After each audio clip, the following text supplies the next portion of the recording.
আসসালামু আলাইকুম রহমতুল্লাহি ওয়া বারাকাতুহু। প্রিয় ফিরিঙ্গি বাজার সহ সারা বাংলাদেশের সকলকে আমি পবিত্র ঈদ উল ফিতরের শুভেচ্ছা ও ঈদ মোবারক। আপনারা সকলে জানেন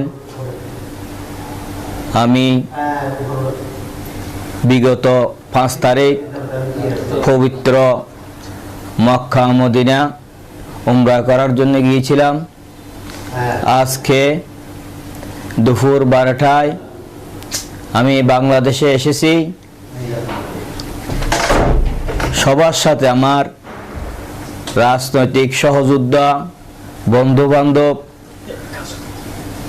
এলাকাবাসীর সাথে আমি আজকে দীর্ঘ 15 দিন যোগাযোগ রাখতে পারি নাই। আজকে 15 দিন পর আল্লাহর পবিত্র স্থান থেকে আমি বাংলাদেশে এসেছি। আমি আপনাদের সকলকে আবার আগামীকাল বাংলাদেশে পবিত্র ঈদ উল ফিতর উদযাপন হবে। সেই ঈদ উল ফিতরের সকলকে আমি শুভেচ্ছা ও ঈদ মুবারক জানাচ্ছি। রাজনীতি করার কারণে আমি কোনোদিন ভাবি নাই এবং চিন্তাও করি নাই এই ফিরিঙ্গি বাজারের আগামী যে চট্টগ্রাম সিটি কর্পোরেশনের নির্বাচন ও কাউন্সিলর নির্বাচন হবে, সেই নির্বাচনে আমি অংশগ্রহণ করতে চাই। বিগত কোনো দিন এই নির্বাচনে অংশগ্রহণ করব আমি চিন্তাও করি নাই।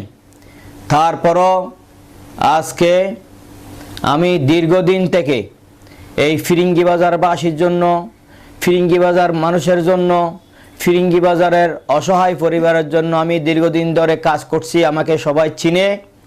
আমি ফিরিঙ্গি বাজার মানুষের পাশে আজকে দীর্ঘদিন ছিলাম, ভবিষ্যতে আরও বেশি করে থাকার জন্য সচেষ্ট হব। আপনারা জানেন এই ফিরিঙ্গি বাজারের মানুষকে আমি কতটুকু ভালোবাসি, ফিরিঙ্গি বাজার মানুষের সাথে আমার কি সম্পর্ক। আজকে আমি দীর্ঘ 40 বছর রাজনীতি করছি, ছাত্র রাজনীতি, যুবদলের রাজনীতি এবং সর্বোপরি আমি কোতোয়ালি থানা বিএনপির সাধারণ সম্পাদক হিসেবে বিগত দিন দুর্দিনে আওয়ামী সরকারের শত অত্যাচার নির্যাতনের পরও আমি বাংলাদেশ জাতীয়তাবাদী দলের সাধারণ সম্পাদক হিসাবে এই চট্টগ্রামের দায়িত্ব পালন করেছি। এর আগে ছাত্র রাজনীতি, যুবদলের রাজনীতি এবং ওয়ার্ড বিএনপির রাজনীতির সাথে আমি জড়িত ছিলাম। আমি মানুষের সেবা করেছি, কোনো কিছু পাওয়ার আশায় নয়। ভবিষ্যতে মানুষের সেবা করতে চাই, কিছু রাজনীতি থেকে কিছু পাওয়ার জন্য নয়। আমি সেবা করতে চাই আল্লাহকে সন্তুষ্ট করার জন্য। আমি মানুষের সেবা করতে চাই আল্লাহ রব্বুল আলমিনের কাছে, কিছু পাওয়ার জন্য মানুষের সেবা করতে চাই, মানব জাতির সেবা করতে চাই। আমি ভবিষ্যতে যদি ফিরিঙ্গি বাজারের কোনো দায়িত্ব পাই, নিরলসভাবে দল মত নির্বিশেষে আমি সকলের সেবা করে যাব। আমার উপর অর্পিত দায়িত্ব পালন করব যদি আল্লাহ রব্বুল আলমিন আমাকে কামিয়াব করে। আমার চাইতে যদি তারা বেশি যোগ্য হয় তাদেরকে দিলে আমার কোনো আপত্তি থাকবে না। যেহেতু আমি এই কমিশনার ব্যবহার করে, এলাকার প্রতিনিধি হিসেবে ব্যবহার করে আমি নিজের কোনো ফায়দা লুটতে চাই না। আমি যদি আপনাদের সেবা করতে পারবো বলে মনে করেন আমাকে দায়িত্ব দেবেন।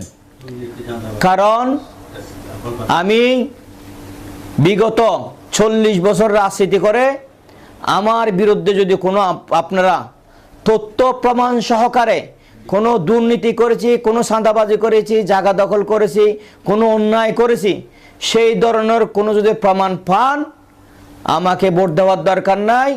এই ফিরিঙ্গি বাজারের চৌরাস্তার মুখে এনে আমাকে সকলের সামনে ঠেনে ধরে খানে ধরে আমার জিব্বে কেটে দেবেন আমার বিরুদ্ধে যদি কোনো এই ধরনের কোনো অভিযোগ পান। আর একটা কথা বলতে চাই, মানুষ যখন প্রতিযোগিতায় পারে না, যখন মানুষের সাথে কর্মকাণ্ড সমাজসেবায় এগিয়ে আসতে পারে না, তাদের ব্যক্তিগত কুচ্চরানো তাদের কিছু মানুষের অভ্যাসে পরিণত হয়েছে। আল্লাহ রাব্বুল আলামিন বলেছেন, ভালো মানুষকে যদি আপনারা প্রতিনিধি হিসেবে নির্বাচিত করতে না পারেন, আল্লাহ রাব্বুল আলামিনের কাছে দায়ী থাকবেন। আর যারা অপকর্মের সাথে জড়িত,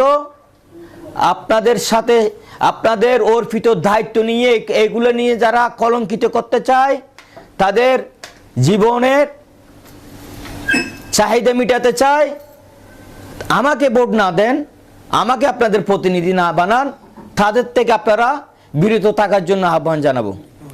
কারণ আপনাদের অর্পিত দায়িত্ব নিয়ে যারা অপকর্ম করবে, সেই অপকর্মের দায়ভার আপনাদেরকেও নিতে হবে। সেই ব্যাপারে আপনাদেরকে সজাগ থাকার জন্য আমি আহ্বান জানাবো।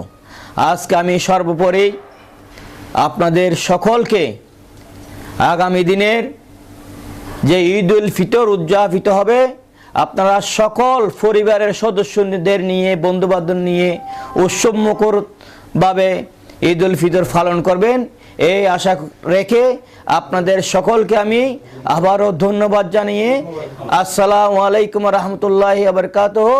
ঈদ উল ফিতরের শুভেচ্ছা ও ঈদ মুবারক।